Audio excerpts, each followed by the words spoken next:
That we find ourselves in, there is always the hidden. That is, hidden secrets, veiled meanings, and also keepsakes to treasure. Not the keepsakes one usually puts in his pocket, but a keepsake of the heart and of the brave of heart. Are you ready?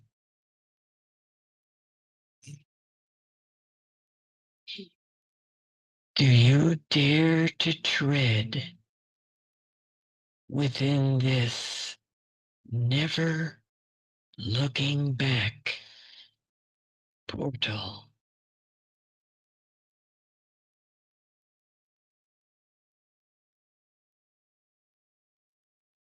You've entered the great hall, the great hall of inspiration, the great hall of insight and awakening.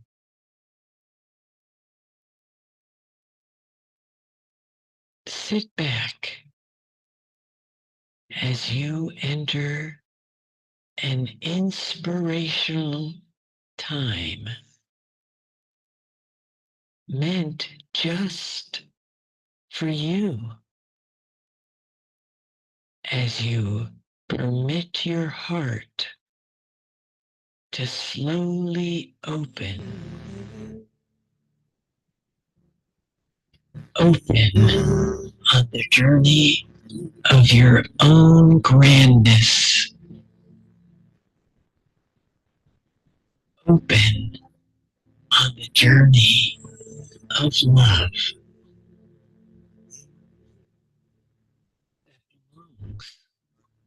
to you.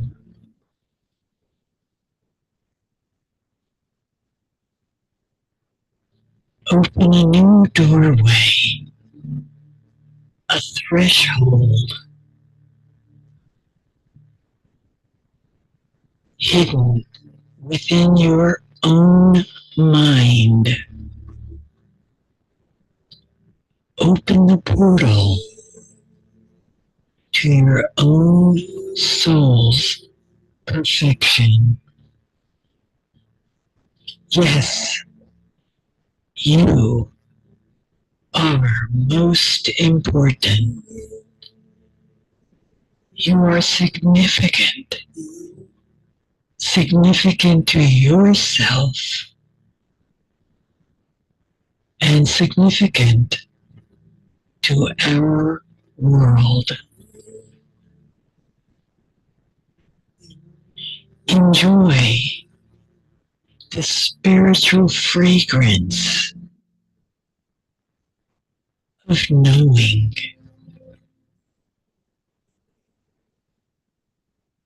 Savior, the aromas of feeling your heart's truth. Some may call it heaven on earth. I call it heaven within.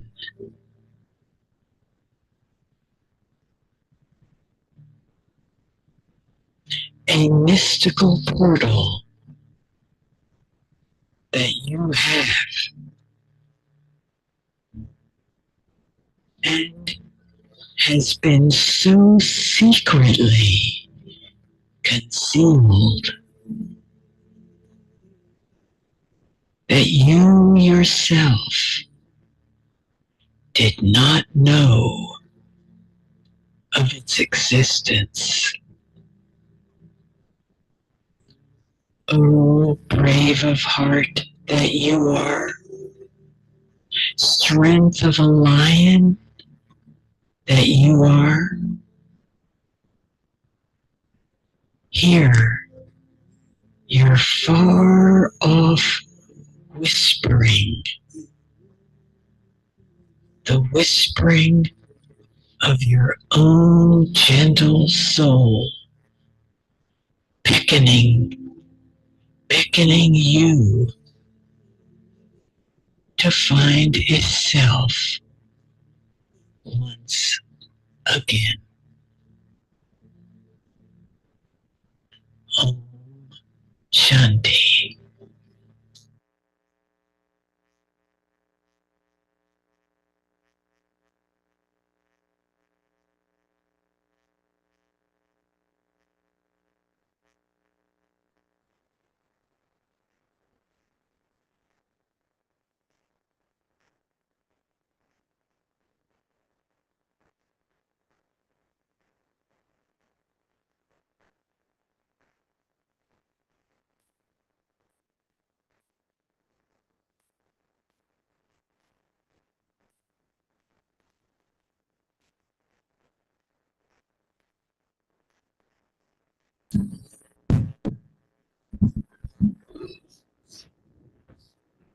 Hello, Om Shanti. Greetings of peace. How is everyone? Good. Can you hear a little more louder? Your response? Okay, that's nice. Okay, so good afternoon, everyone. I'm sorry for the noise.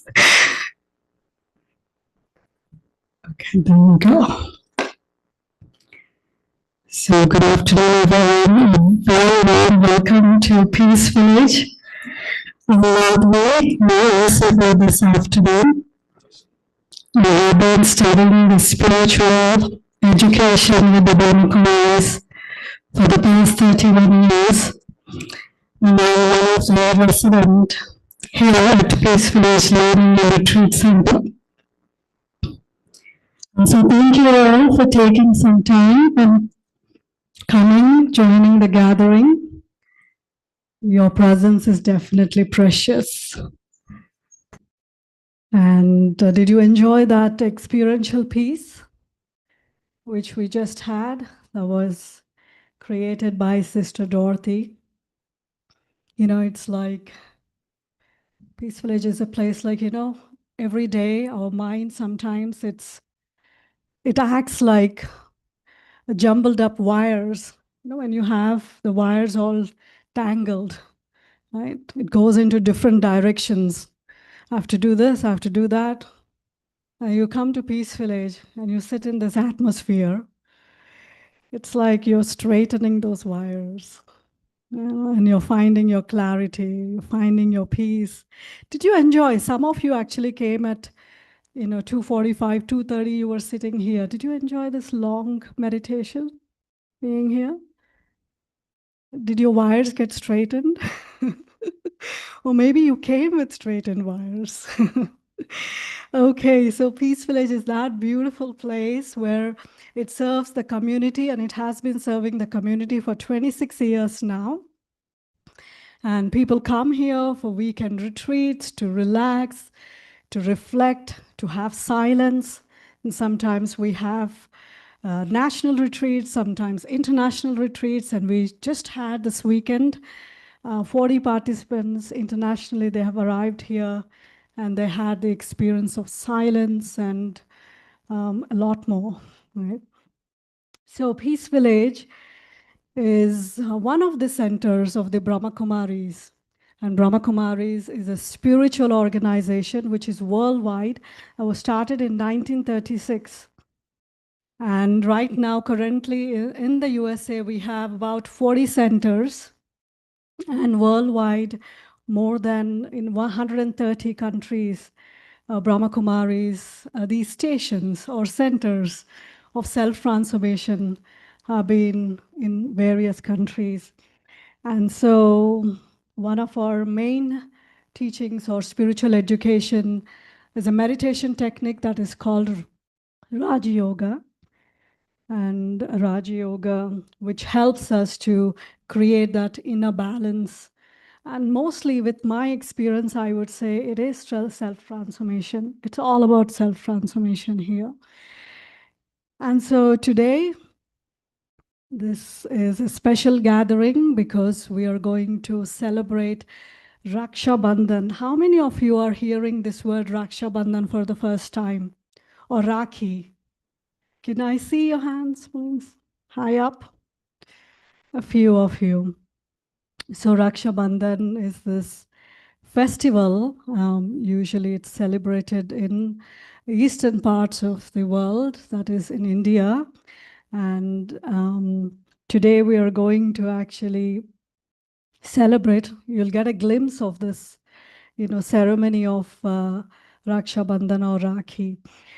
But our speakers are going to take us more into it. But let me actually tell you today's theme of this afternoon. That is, the theme is, anybody knows the theme? The bond of love that frees the heart. And when we think about love, there is a twinkle in the eye. You feel, oh, love is in the air. All we need is love, right? So everyone loves love. So today, we're going to hear from our speakers. We have two special speakers who are going to have a conversation and share some insights on this topic to all of us. So not delaying much, please join me to welcome our two very special speakers, Charlie Hogg from Australia, Brother Charlie, and Sister Kala Iyengar. So please come, take your seat on the stage. Yes.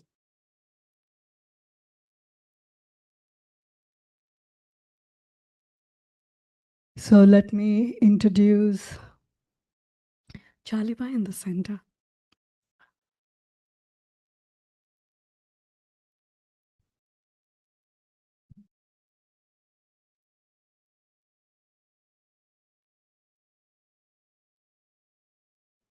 Okay.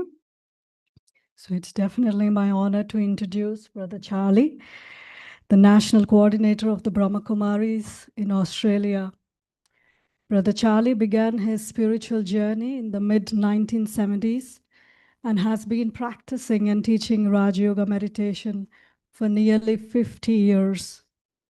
He's deeply respected internationally as a meditation teacher, retreat leader, and speaker, having shared spiritual wisdom in over 80 countries.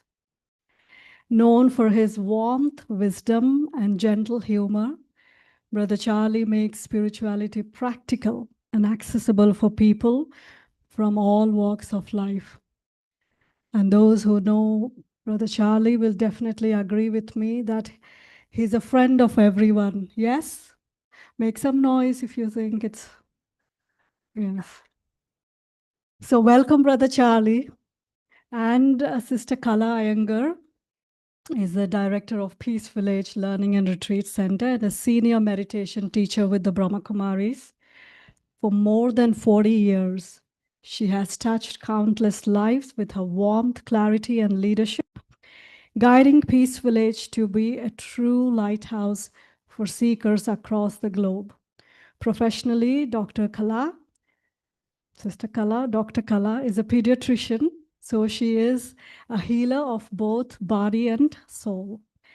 She is the founding director of the Point of Life Foundation and is widely respected for her ability to bring together medicine, value, and spirituality. And sometimes you can think, you know, Peaceful is such a big retreat center, and Sister Kala, how she must be, you know, handling it and coordinating it. So it's a spiritual strength. Welcome, Sister Kala. And we have a guiding facilitator to give some prompts for the conversation to move on. And I also welcome Claudia Isinger, a student of Raj Yoga meditation for over 25 years. Claudia is passionate about creating spaces where people reconnect with their inner worth as souls and where authentic engagement inspires every elevated action. Professionally, she has over 30 years of experience as a qualitative research insight specialist, certified convening leader, and retreat facilitator. So let us welcome all to listen some inspiring thoughts about what love is, true love is, and how love frees us from all bondages. Thank you, and the floor is yours. Thank you, Madhvi. Welcome, welcome. We're so happy to have you here in Peace Village. So as Madhvi was saying, the role I'm playing is really as a guide. But as you know, when you entered this hall, did it feel a little different, a little unique, right? So we wanted to make it an intentional space for all of us to be in. And so in addition to this, we're going to have a conversation here, but it doesn't mean you're not actively participating. You are.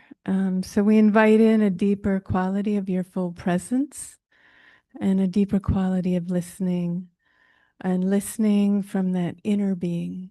You may have started to feel like it's beautiful, that meditation commentary that Dorothy, Sister Dorothy shared, that awakening of something from the heart. So we're inviting you to listen from the heart, and also inviting you to just be open to the new inside you. So notice any old assumptions. You may want to notice those judgments and just allow yourself to be open-minded today and open-hearted. So, Brother Charlie and Sister Kala, welcome. So the role I'm playing again here is really just to kind of lob a question into the air and invite you both to respond from your hearts.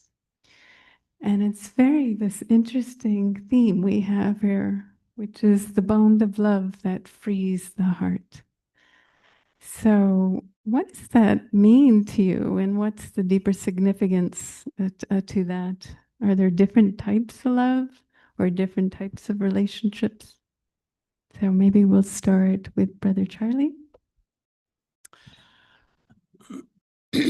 So thank you so much, Claudia.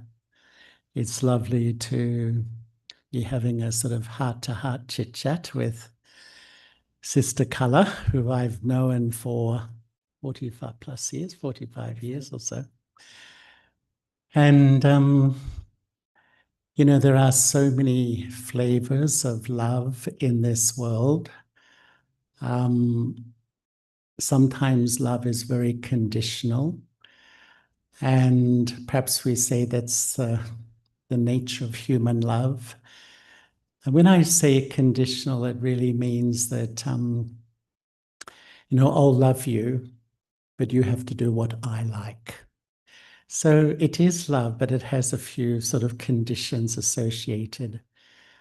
Sometimes love is very selfish in this world, and I don't think there's an intent, but because the heart is so empty of love, all I can feel is you loving me, love coming to me. And sometimes such people, I think, have very high expectations and are very disappointed in others. No one can really reach their expectations. Sometimes I think love in this world can be very superficial because we get dished out all the sort of soap opera style love, if you know what I mean. That sort of very temporary romantic love, whereas love is a very deep and rich quality. Or sometimes even love is dependent love. And I feel because we can't really love ourselves, it seems to be the biggest issue for people today, all of us, to really have a sustainable, loving feeling for the self. I become so dependent on you loving me. So it is love, all these flavors, but still I think we look for a different quality of love. And as you all know here, we really aspire to a quality of love, which I feel we can get from nowhere else. It's that quality of love from the divine. But sometimes I think, I don't know what Sister Color feels about this, but it can be very abstract. You know, yes, love God, but really who is God and where do I find God? And, you know, is it more just a belief in that love, or is it a real tangible experience? And I think what we aspire to here is really knowing ourselves spiritually as a soul and having a real, living, loving relationship. A relationship that really does free the soul from a lot of the limited forms of love, which we're all caught up in at the moment on this journey to really taste. A quality of love I often feel we have in the back of our mind, like in a memory. We do carry this memory that somewhere there is a perfect love, a better quality of love, which I feel is that love really from the divine, the love from God. But I'm going to ask Sister Color, what is her thoughts?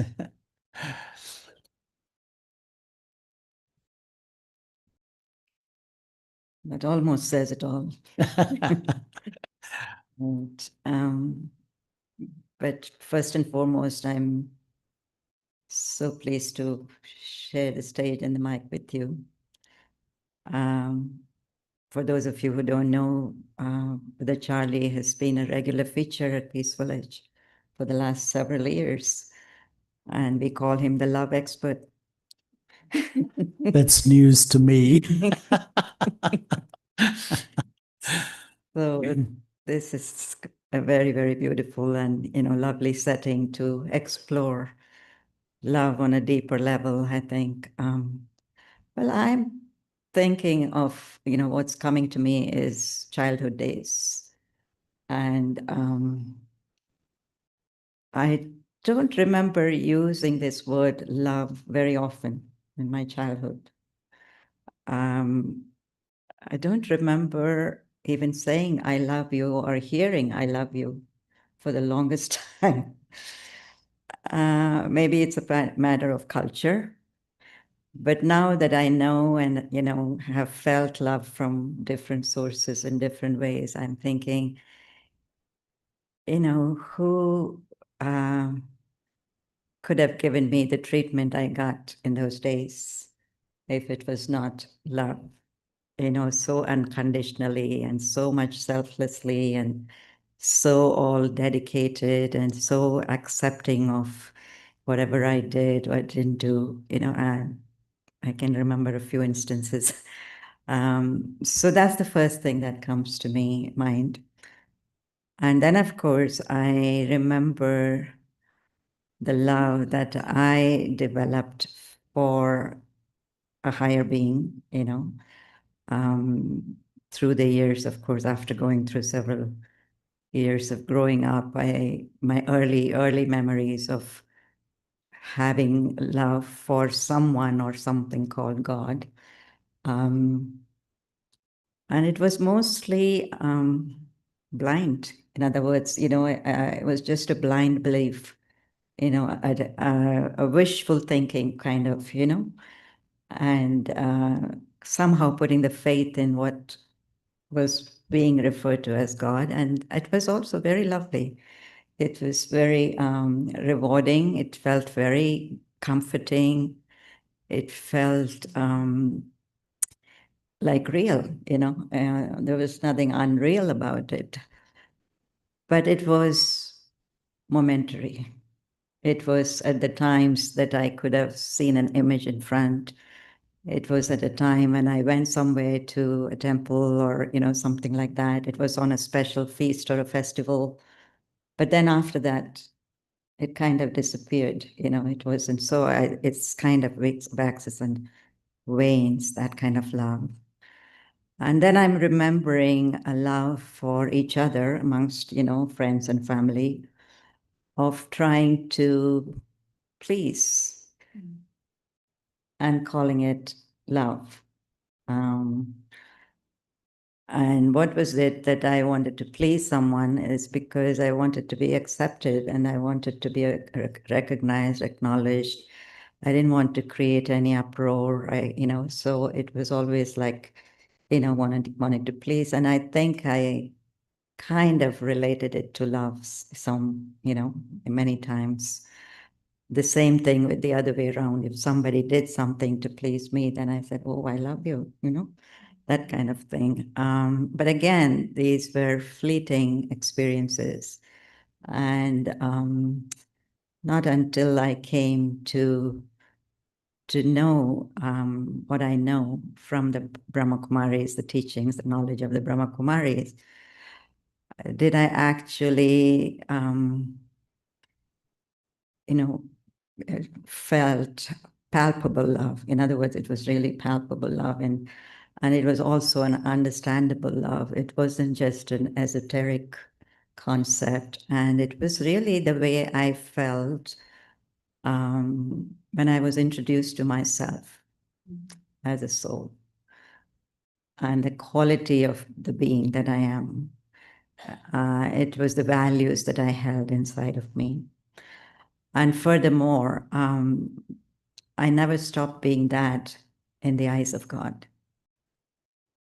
So for me, that was like going from here to here, being lifted from here to there with that vision of love. And so, of course, then the journey began, and then the love began to unfold in many different ways. And then I began to kind of put everything I had experienced in, this life in the context of this, this happened because, or I was not happy with this, or I was not happy with this because this was missing the actual source that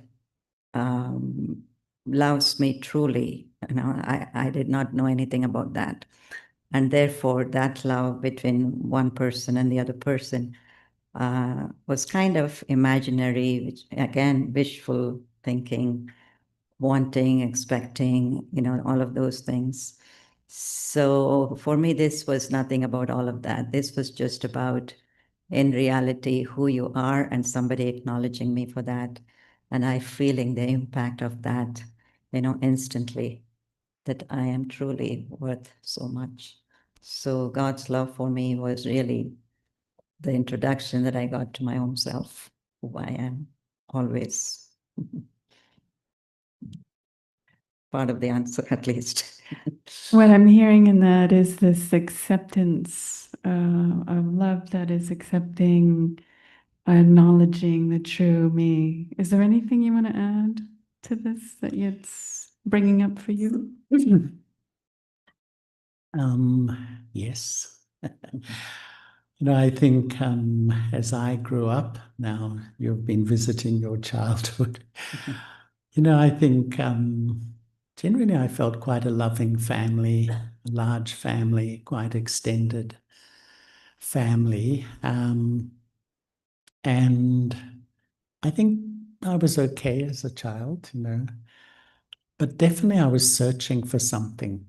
And it was funny, I couldn't put my finger really on what I was really searching for. I didn't think it was God, to be honest. And yet, there's sort of the subtext of life, you study, you go to university, but still I was looking. And I was sharing this just the last few days. Just at the age of 20, I wandered around the world for a few years, living in religious communities in Southeast Asia, India, Africa, and Europe. It was an amazing education. And I was on this sort of search, I suppose. And in London, I was living and working in London.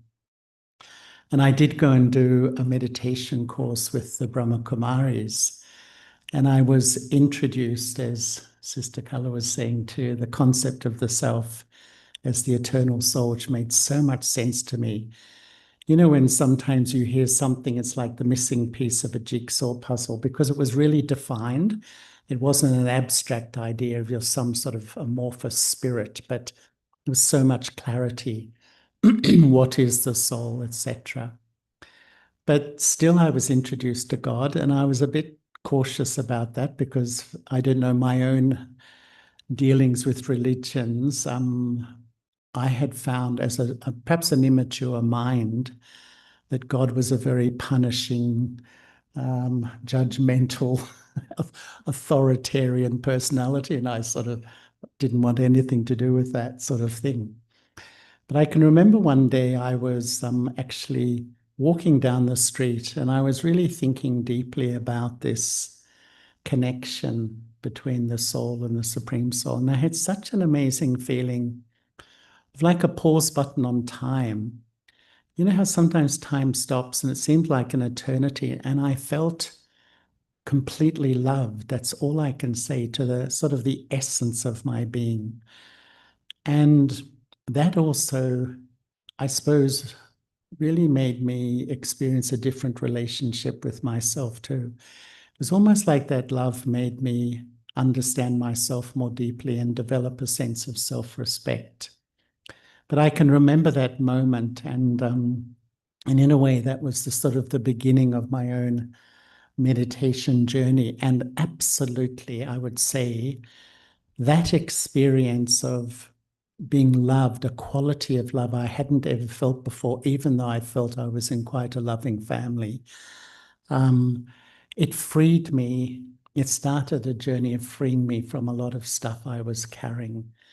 And yeah, and rather than a belief in God, it was more like it opened up a natural relationship, not a devotional feeling or prayer, but just a natural relationship, but a different type of relationship, not through a person I can see and touch and feel and communicate verbally, but just as real, even though that being I can't really sort of speak to or see through my eyes in that way. So that completely changed me. That experience shifted something within me quite deeply. I appreciate what you're saying about it actually raising your self-respect or creating this space to feel your own worth. That's beautiful. Is there an experience, Kala, you had with this kind of love that you could share? In addition to everything you've been saying, in addition to that is when I heard about this relationship, especially about God as a parent.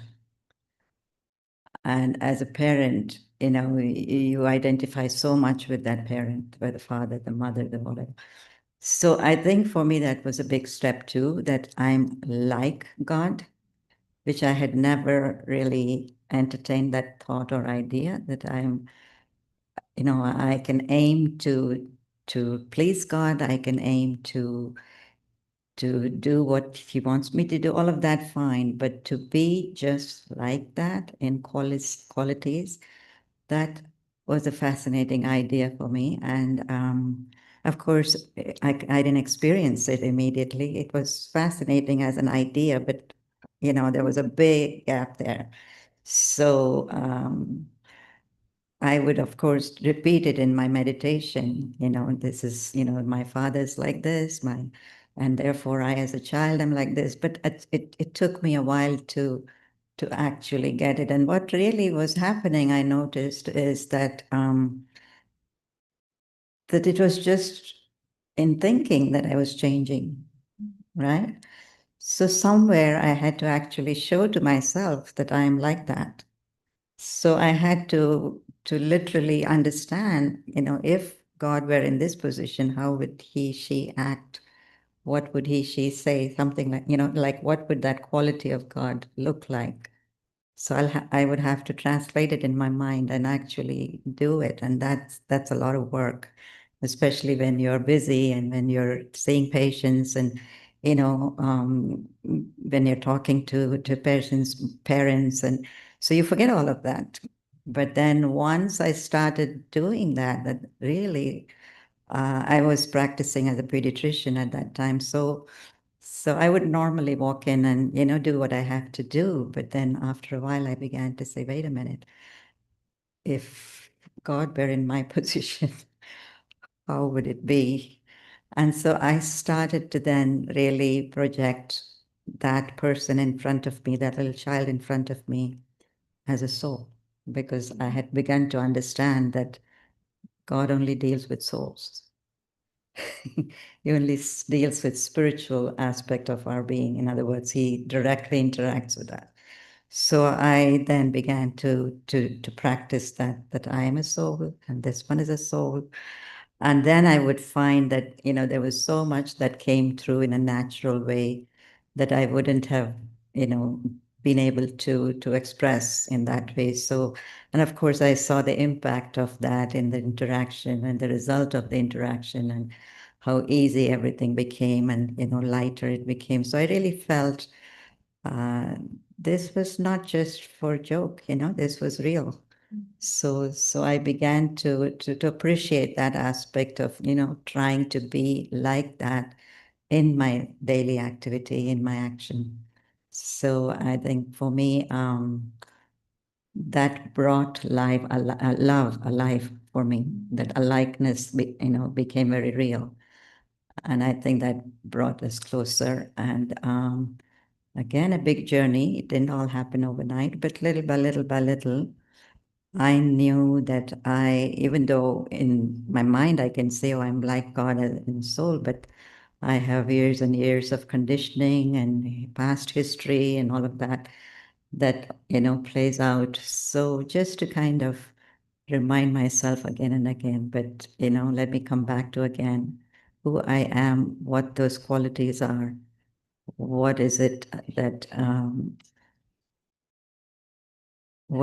I would expect for God to be doing in my position, right? So it was like a living relationship, as you're saying, you know. So it wasn't like an imagined relationship, but a living relationship. And I think I still struggle with it. I don't think, you know, it's a mastery.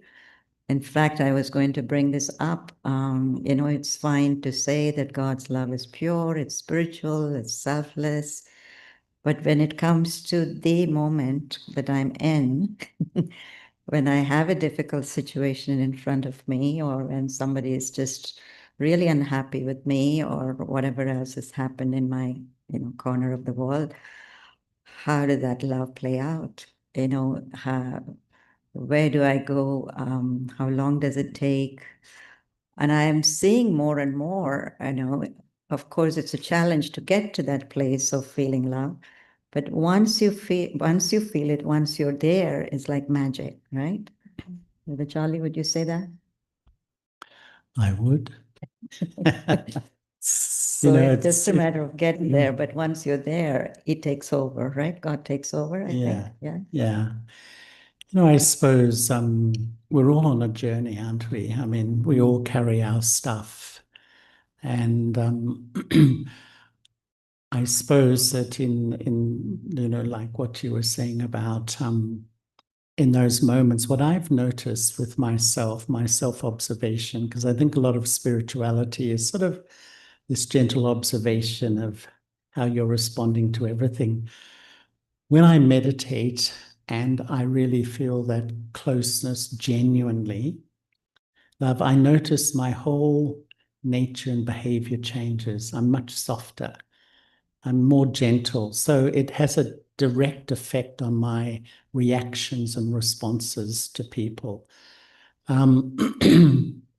But I was really sort of interested in what you were saying, and actually what Claudia was saying too, that, you know, this relationship with God is interesting, because I think that I have a feeling sometimes that we've searched a lot over a long time for God.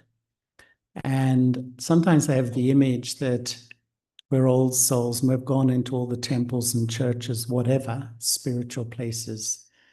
Oh God, you're so pure, and I'm so impure. You know, this sort of devotional thing. And it's reinforced this in profoundly deep sense of unworthiness, which to me is the biggest block between me and a tangible experience of that love in a real sense, not just a devotional religious sense, but a real sense. And sometimes I think that, you know, a lot of us absolutely with a pure intent sit in meditation to taste that love, but don't feel it because of this profound thing scored in my subconscious that I'm not worthy, I'm not good enough, I'm not pure, you know.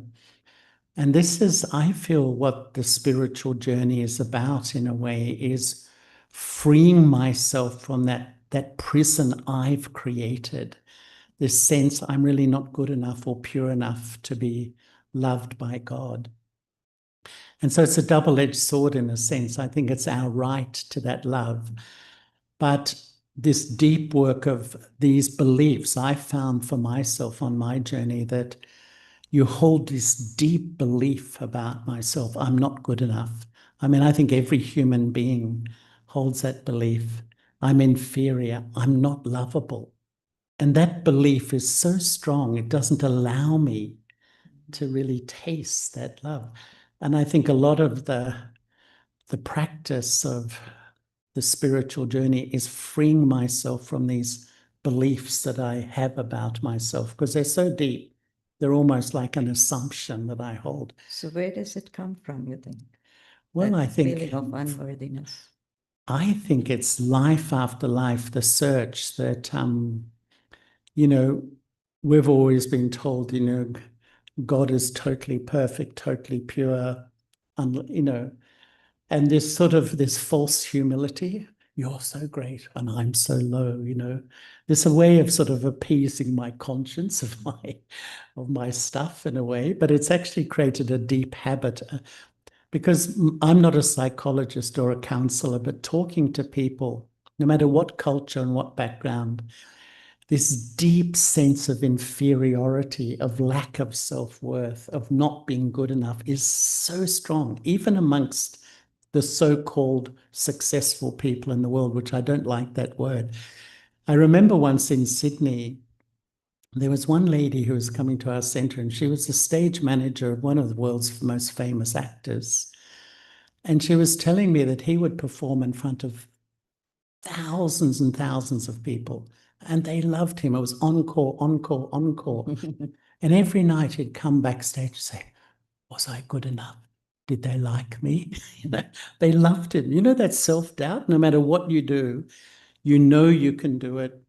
And yet that self-doubt is just always sitting there. And to me, it's the residue of lifetimes of this search. And to me, it's really the deep work, because it's the block. It's the major block that stops the experience of love. And to me, just observing that and working through that and actually feeling I have a right to this love. Sometimes I feel the first human right should be to experience pure love, true love. Do you think we can do something about it physically to 100 get over it, to get over the hump? 100%. I think, you know, in one way, the spiritual journey is this journey of taking back my sense of self-value so that no person, no situation changes how I feel about myself.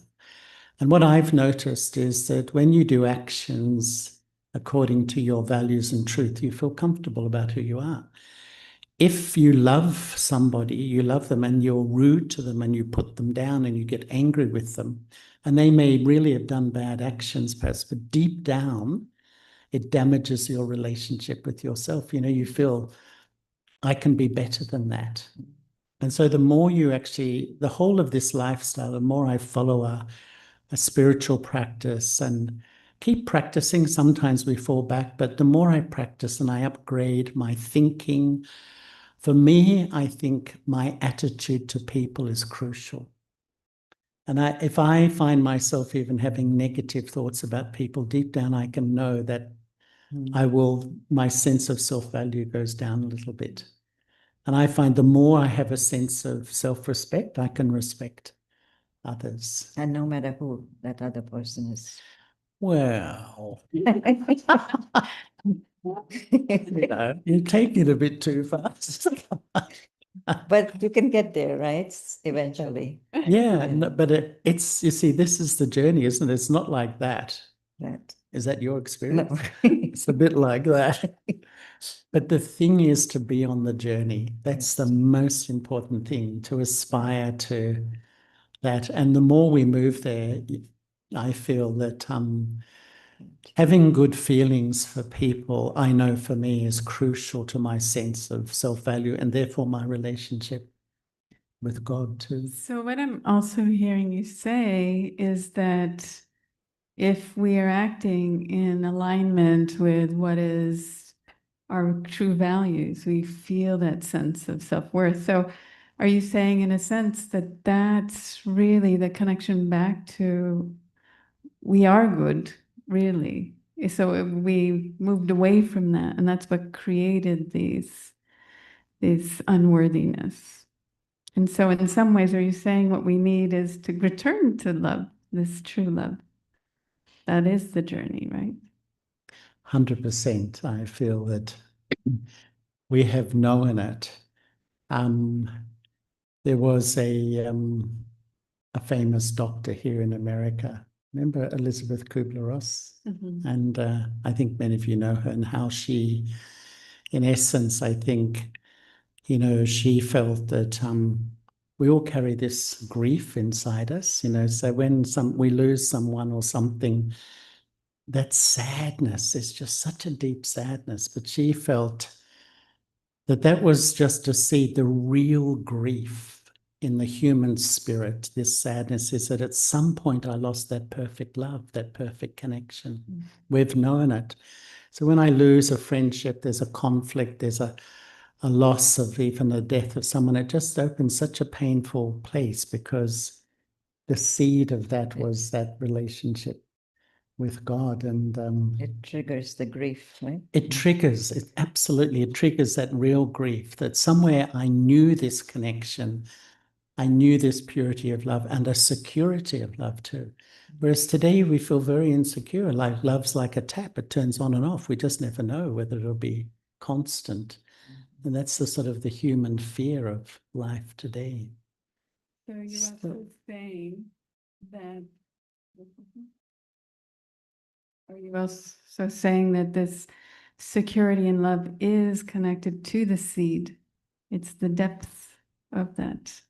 That's where it originates? Right. I was also going to ask you this word pure.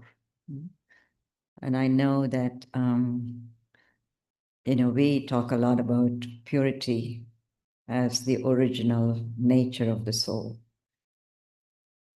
Is that what it is? Purity is to really deeply know and accept the self-worth as I was created, you know, in my original state. And how does this quality of purity help us to get to that ultimate stage of self-worth? Or what is purity, first of all? I feel purity is a state of being when I base my life on truth. And when I live in the awareness of the truth of who I am and the truth of a relationship with God, the fragrance that emerges from that truth is purity. It's sort of it's a tangible feeling that colors your being, your vibrations. We all know a vibration we feel from others. But I do feel that the beauty of the relationship with God, which we were touching on, is that ultimately it's permanent. And when I get it, nothing can break it. I mean, it does break because that's our habit. You know, sometimes I think the subtext of life is the search for true love. And we invest our heart. You think, everyone here, how much you've given to your families and your friends. But there's that great challenge of being a human being. You know, no relationship is permanent, whether it's death, whether it's change, whether it's conflict. And that has created a deep sort of insecurity around love and relationship, because I know I will be abandoned at some point. And that's where this relationship with God is permanent and it's real. It's not just a belief, a sort of a hope. Sometimes it's a hope that it's real, but no, it's real. I mean, what's your experience of that? It's real in the sense that what I have felt is the reality sometimes is at the level of vibrations, which we are not very used to tapping into. We're only tapping into the physical aspect of things. And when you start actually connecting, meditating, you know, you're actually tapping into vibrations and creating a different level of vibrations totally.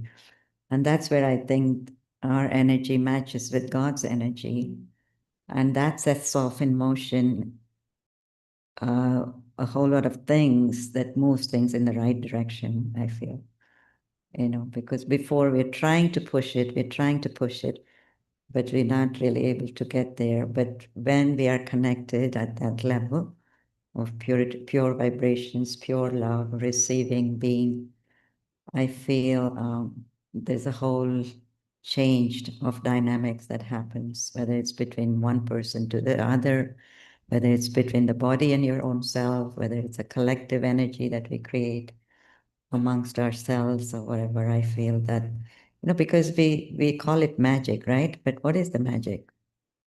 Magic is this change in energy that moves things. That's the real cause of moving things forward.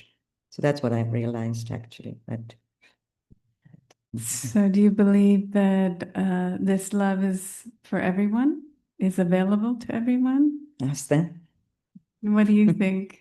Do you believe it's available to each and every person on the planet, every being? Yeah. What would you say is you feel is if you had to give us some tips on how to nurture it? What I heard you say is, one, it is actually something very natural. It's something that makes things easy, but it can feel elusive.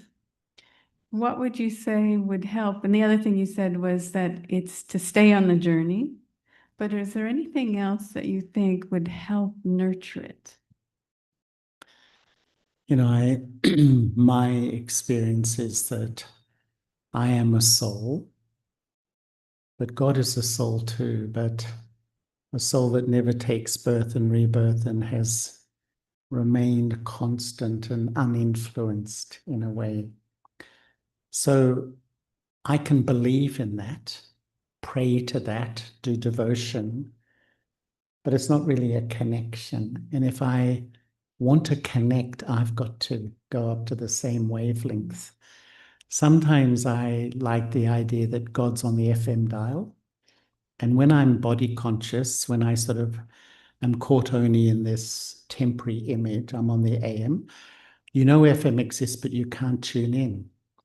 And sometimes, you know, I think religion can be a little bit like that. It's sort of a deep belief, but it's more a belief God is love than a real tangible experience. But that's the work, isn't it? To become soul conscious that's a lifelong learning, I think, where I realize, you know, 80% of the human race believe there's something more than a body. That's what I've read. It's incredible, isn't it? We know we're something more, but what it is and how to actually tap into that. But when I taste that sense of soul consciousness, like the presence of God, the reality of that relationship is not just believing in something somewhere, it's a tangible, just like I think, you know, we're communicating now, like the three of us talking to each other, responding to each other. And God to me is a living, conscious being, but does not have sense organs like we do. So I've got to learn how to communicate on a different level. And that's why this is this whole journey of relearning and, educating myself how to actually, and, even sometimes, how you can be so attached to ideas, how to even step back from a set of ideas I've often been presented with my whole life and rethink, open my whole mind to a completely different way of looking at myself and even God too. Yeah, something that I've been thinking about and also maybe, saying to people is do you think there is an inner life to pay a little more attention to what's happening inside and to consciously not just pay attention to who said what, but then what happened to me when he or she said that. So becoming aware of my inner world, my feelings, emotions, good, bad, either way. But just the awareness, I think, building the inner awareness of what's happening. And of course, the next step is to say if I can change it or control it, but at least becoming aware, I feel, is a good start. And the other thing I also feel helps is to consciously pick up on a virtue or some aspect of goodness of the soul and practice it. It could be something very tiny, very meager, but just that the consciousness that I'm using something that I've been gifted with as a virtue. Could be patience, it could be courage, it could be anything, or even noticing it in somebody else. I think that's a good start of the study process, I feel. And thirdly, I think also introducing quiet moments. Quiet moments, I feel, is important in life. Somebody here, I think once we had a program, we said, just stop and say, why am I talking? What am I trying to say? So much of what we say, what we talk about is, sometimes not necessary, So somewhere to get into the habit of, quiet inside and outside helps us to hear the soul, feel the soul, and of course, then feel God and God's love. Mhm. So what I heard, and I loved these three things, and you said it early on, Brother Charlie, which is spirituality is this gentle observation of the self. So again, this nurturing this inner life, and then also maybe actively practicing a virtue or considering what you said, Sister Kala, is about creating that reality of the relationship with God. And then the virtues that connect to that. And then those quiet moments. That's really nice. So we would like to just invite, if there's anyone or two has a burning question. We're not going to go into a long Q&A, but just there's something that's in your heart or in the air that you feel you're moved to ask either Sister Kala or Charlie or both of them. Okay.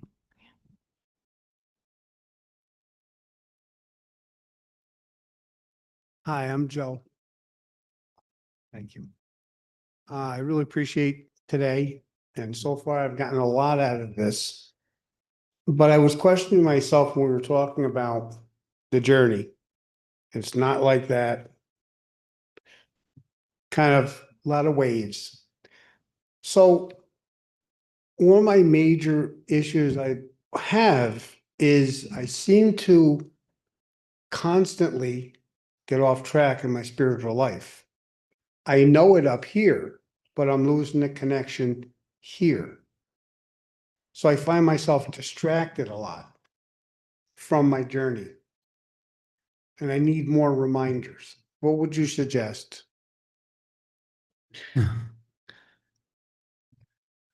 I think good company, I think it's a world of distraction.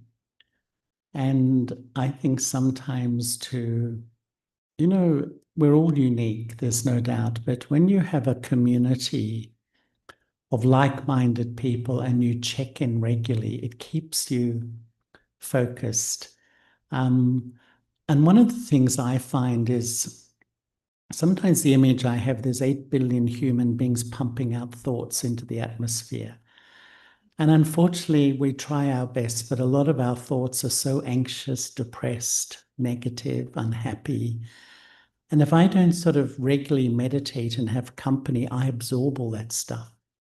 Because our nature, the mind is like, I often think of like a vacuum cleaner, like we're empty. So if someone shows me love, I go, someone shows me respect. If someone insults me, I take it all in. And then my whole inner world is a bit all over the place. I get so distracted because, I think it is a difficult time we're living in, and the vibrations of the world. People are so anxious about the future. And if I don't have a practice to care for my mind, I will absorb all that stuff. And then you wake up one day and you think, what's happening? I'm not feeling very happy. I feel confused. And even there's nothing really wrong in my life, but I don't feel very happy. And that's why I think to have a regular practice is essential now, and also good company.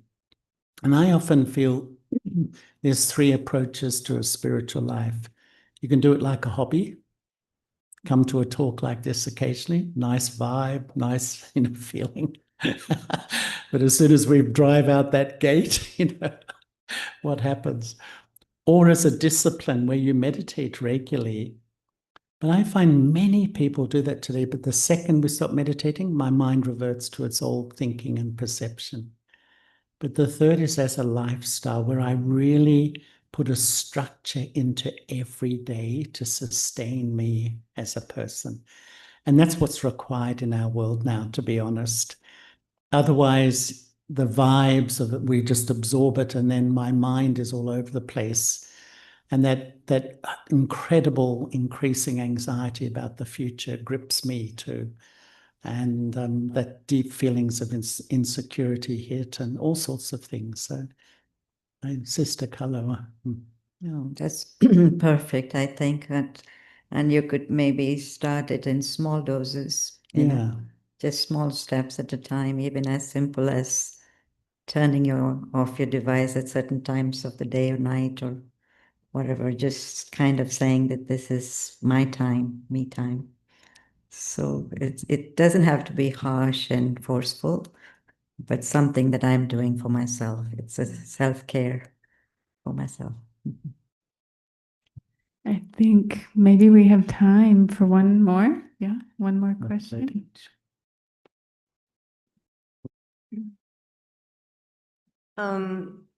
You started in the beginning talking about love from your mother and your father. And what about people who don't experience a childhood of love?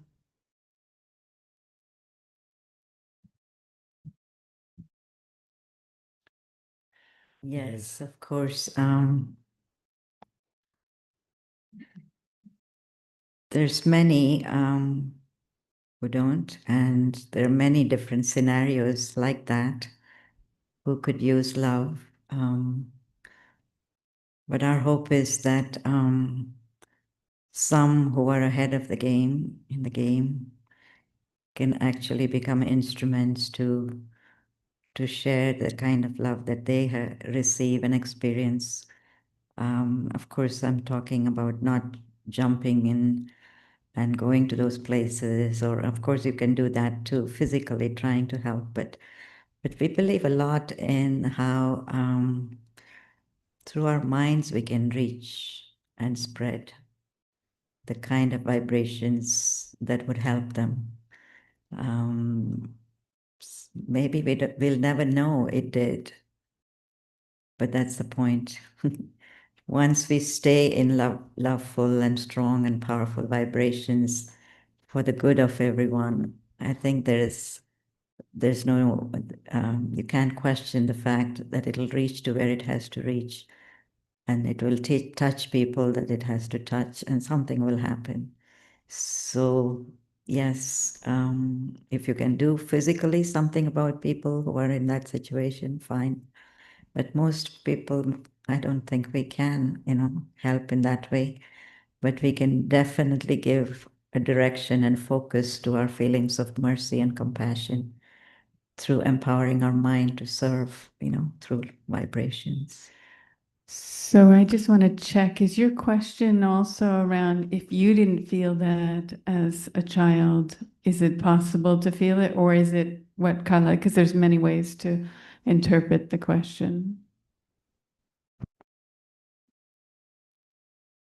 Thank you. We live in an imperfect world. We see children, I don't have to tell you what country, where things are happening. It's around the world. But I know many people, including myself, who grew up in an imperfect situation. And it's a life struggle, probably even more so than people who have so-called a happy family. There are children who grow up in war zones, children who grow up in families who are addicts. There's all kinds of scenarios. So it's not that easy just to say that if someone meditates, they're going to find pure love. Yeah. Great, thank you. So maybe you can respond to that? Yeah, no, that's absolutely true. And, I think one of the understandings I have is we all have our own unique karmic story around material things and even love as well. And sometimes there's no perfect family. Did anyone here grow up in a perfect family? Anyone? It doesn't exist, I don't think. But I've observed that sometimes maybe childhood wasn't so sweet because of when you go really deep into this karmic story, and sometimes people carry very bitter feelings towards parents, and yet they've really tried often their best, but they were imperfect too. And we know in sociology that dysfunction goes from generation to generation. When children observe mum and dad behaving in a certain way, then it goes from generation, abusive behavior, etc. But I think what we're learning here is that we sort of understand that the soul has lost its spiritual power through time. We all have in different ways, even our parents.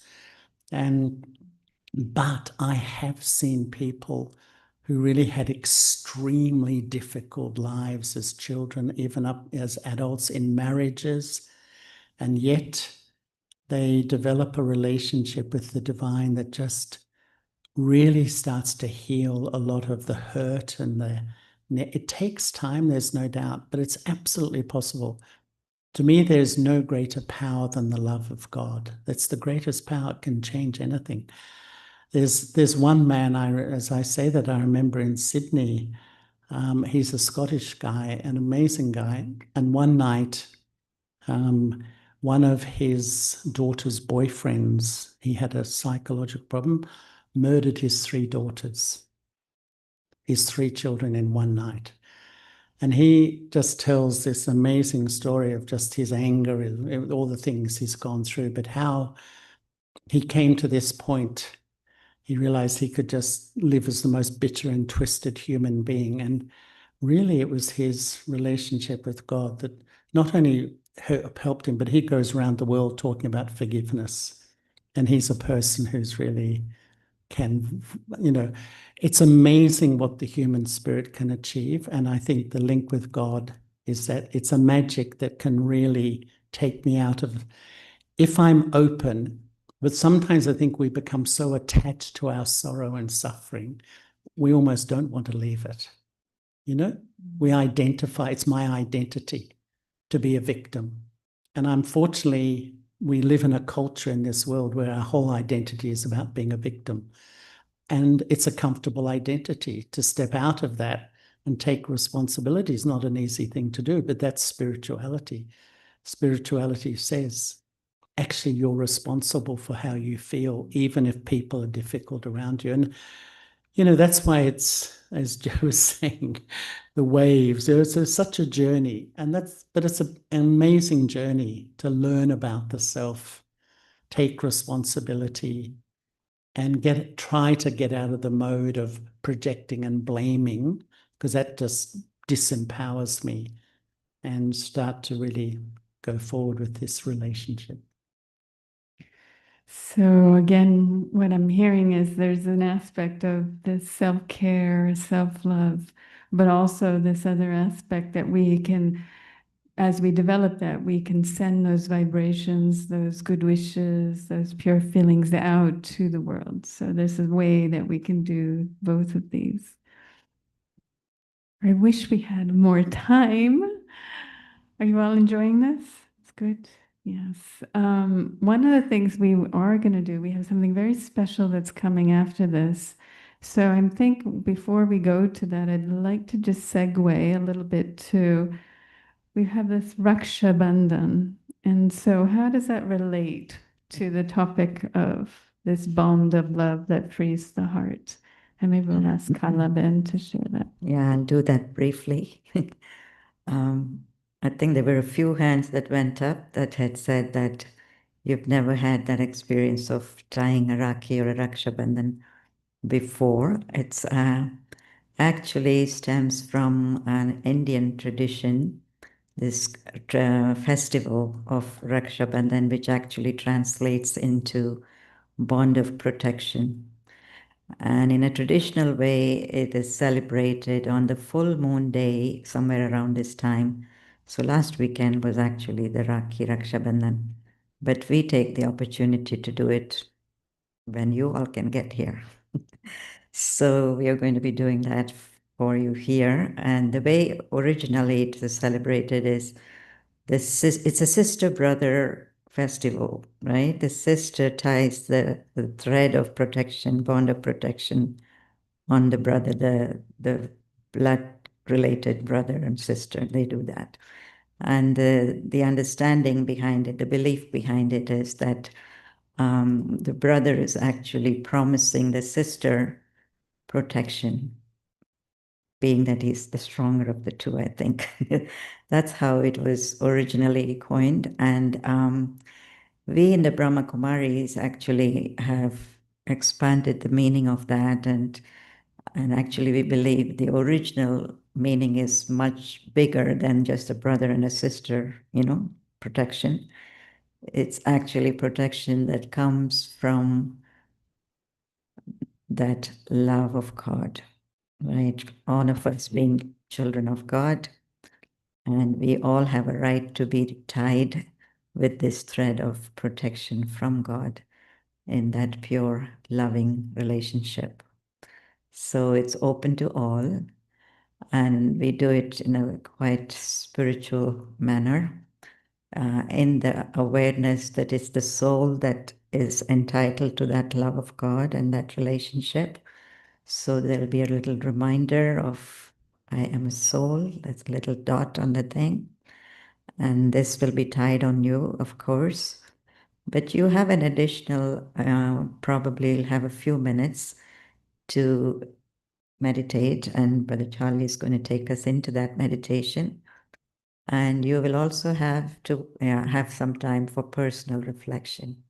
Any aspect of your inner being, inner personality, habits, anything that, strikes for you as something that you would like to shift, you would like to change. And the thread actually also signifies determination. So it's a good time to have a determined aim or thought about some inner change that you would like to make. Not so much what you want from someone else, but what would I like to offer to myself? And It's not that you're going to be left alone doing that, but you're going to get a blessing from God that's going to help you to achieve that. Because you can't, have a relationship with God where it's just one way, right? So even before I can make, any kind of determined thought, the thought is that God is waiting to help you in that whole process of change, transformation. You know what they say about one step of courage and 1,000 steps of help from God? This is the time to do it. So hopefully that is a little bit of more, thoughts for you to think about and do your personal reflection. Om Shanti. Are we going down? Okay. Are we going down? In a minute, I think what we'll do is, that was just a nice segue. So thank you both for this heart-to-heart conversation. We'll just wait a minute, but if everyone, we can just take a few minutes and just reflect on what you've heard today, and just reflect on what would you want to affirm to your authentic self, perhaps affirm to the divine. And just think about that, so you have some time to go into reflection on that before you come in tie. But even if there is just a word or a feeling that's in the form of a word or a phrase that starts to bubble up from your heart, give you a few minutes to do that.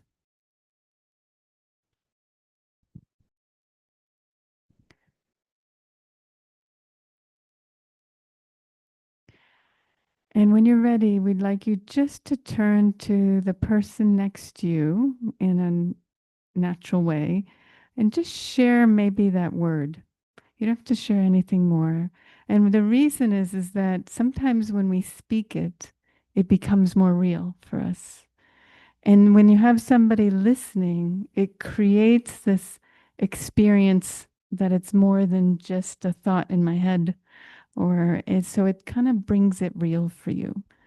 So we'll just take a minute more just to reflect. Let something bubble up from your heart today. And it doesn't matter if you don't understand it yet. And if you do and it's clear, wonderful. But we'll take a minute together and do that. And then in a moment, we'll have you turn to somebody and share just that word or phrase.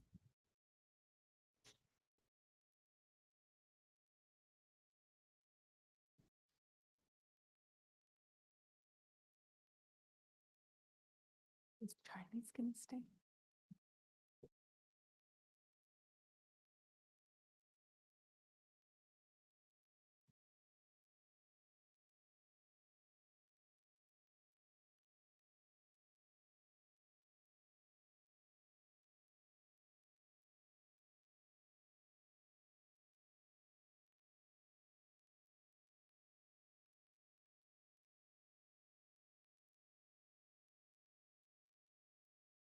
So while they're setting up, this is an opportunity if you want to turn to somebody to your right or left, and just an opportunity to share that word or phrase, just to bring it more to life for you.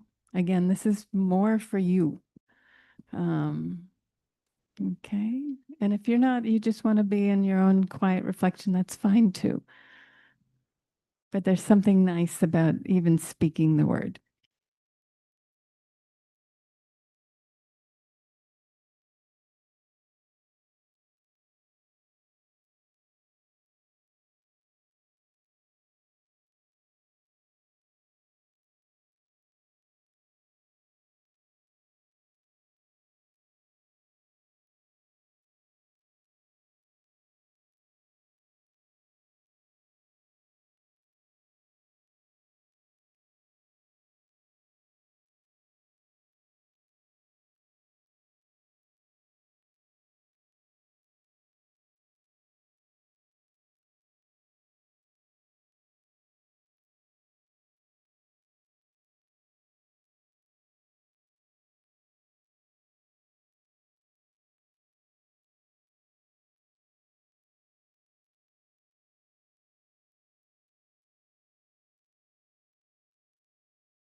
Om Shanti. You had a long reflective time. So thank you. Thank you for the beautiful conversation. Brother Charlie and Sister Kala and Claudia for moderating. And thank you for taking some time to reflect. So we will now move into our sacred ceremony of Raksha Bandhan. So this is how we planned that. So we will start, we'll go row by row, and we'll start from the first person here. But we have somebody here sitting already. So we'll go row by row, and everyone from these rows will take your seats here. And then please leave your shoes when your turn comes to when you come to tie your Rakhi. So leave your shoes wherever you're sitting. And then you come and take your seat here. And the next person will move on the stage. So first you will get your tilak.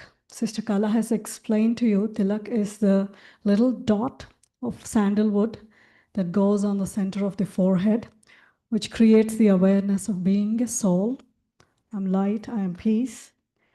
And then you will tie your Rakhi, and the same thing happens there on the other side as well.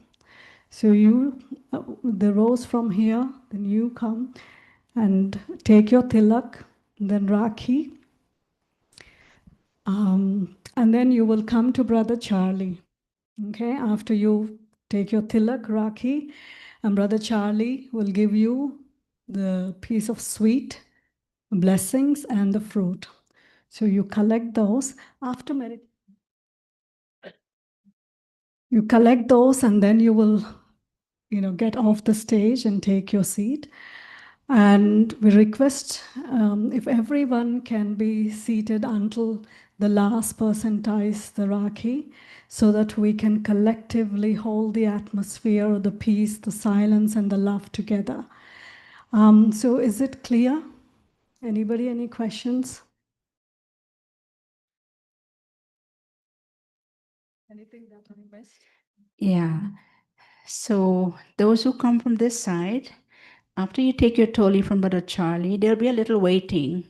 So you may have to sit a little longer and take longer drishti from Sister Dorothy and Sister Kala. So when this chair is empty, those coming from that side, you will take your toli blessing from Brother Charlie, you go back that side and come down.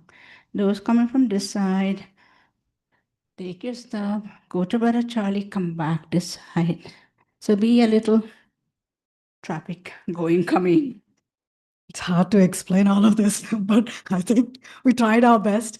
Let's actually start this ceremony with the beautiful meditation by Charlie. Huh? No, you can just take. Yes. No, behind will be too much. No, they can't. There's no space. You're behind these chairs. Yeah, just these chairs. Okay. Okay, let's actually slip into now meditation moments, and then we start our ceremony.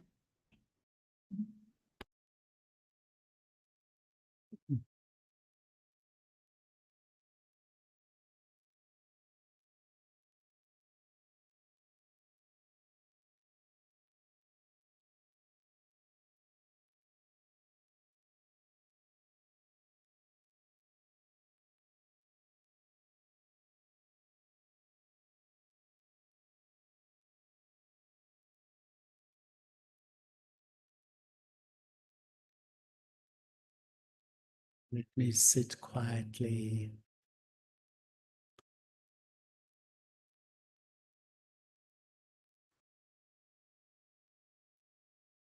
And prepare myself for a special spiritual experience.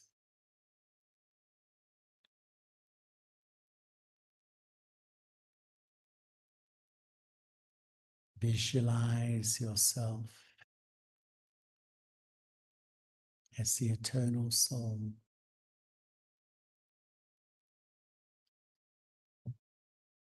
a tiny spark of life energy sitting in the front of the brain.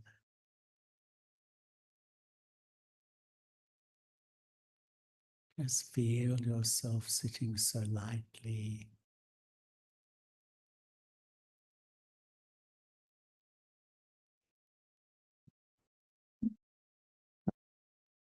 I, the soul.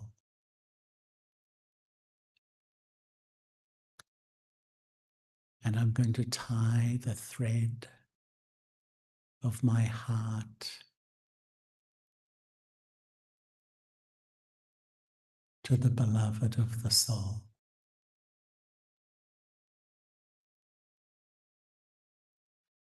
Just keep my focus and visualize the form of the divine like a radiant jewel of light, gently emanating a purity of love, a quality of love, a real feeling of love that is the highest experience I can taste. So I, the soul,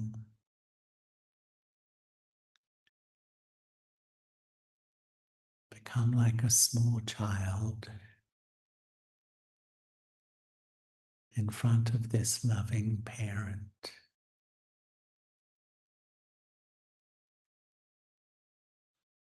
And holding the image of the divine, the radiant jewel, just feel these vibrations of love entering the core of your being. Just keep your focus like a small child. Allow yourself to be completely loved.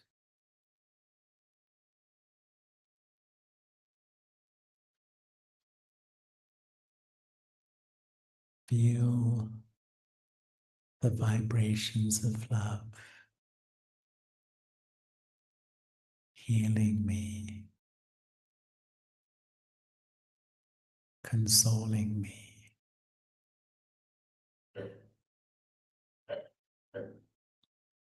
The more I taste this love, observe how you feel about yourself.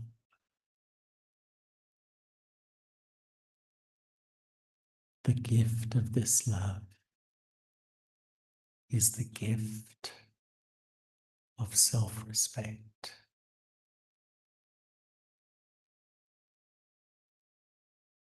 I start to have loving feelings for myself.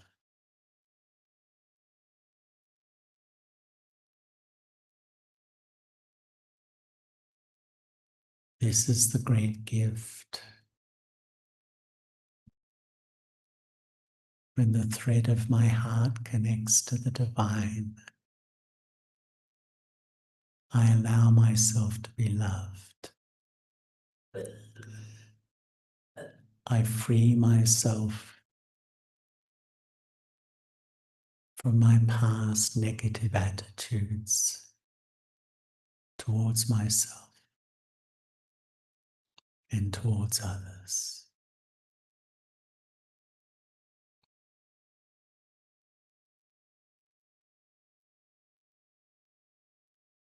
So just hold these sweet feelings inside.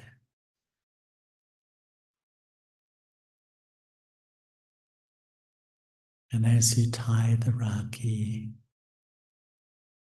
just feel it symbolic.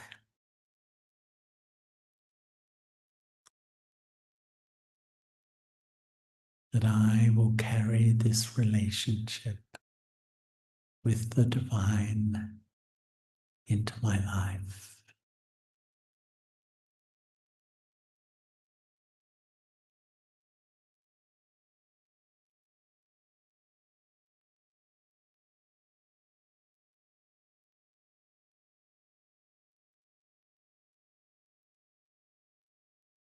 Om Shanti.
भावनाओं की सुगंध हो जिसमें पवित्र प्रेम का हो संचार, आओ मनाए इस अंदाज में राखी का त्योहार।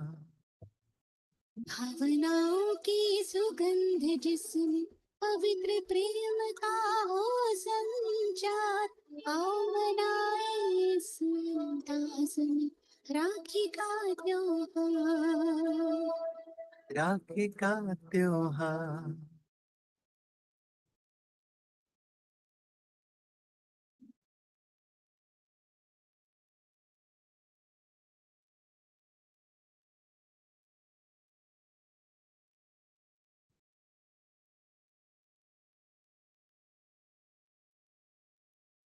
आत्मसम्मान की गरिमा जिसमें चंदन तिलक हो खुशबूदार, दृढ़ता की भी गांठ हो जिसमें संकल्पों में शक्ति अपार, संबंधों में संवेदना, संबंधों में संवेदना, माधुर्य में हो व्यवहार।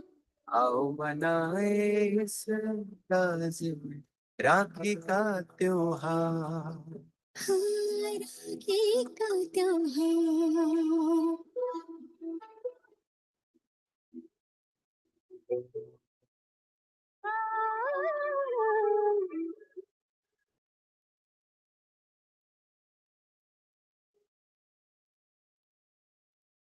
वरदानों से भरी हो वाणी, दुआ की दौलत हो बेशुमार, पावन दृष्टि वृद्धि हो जिसमें बांटे स्नेह का उपहार, रिश्तों में हो रंग रूहानी, रिश्तों में हो रंग रूहानी, स्वरक्षा का यही है साथ, हम मनाए इस अंदाज में राखी का त्योहार।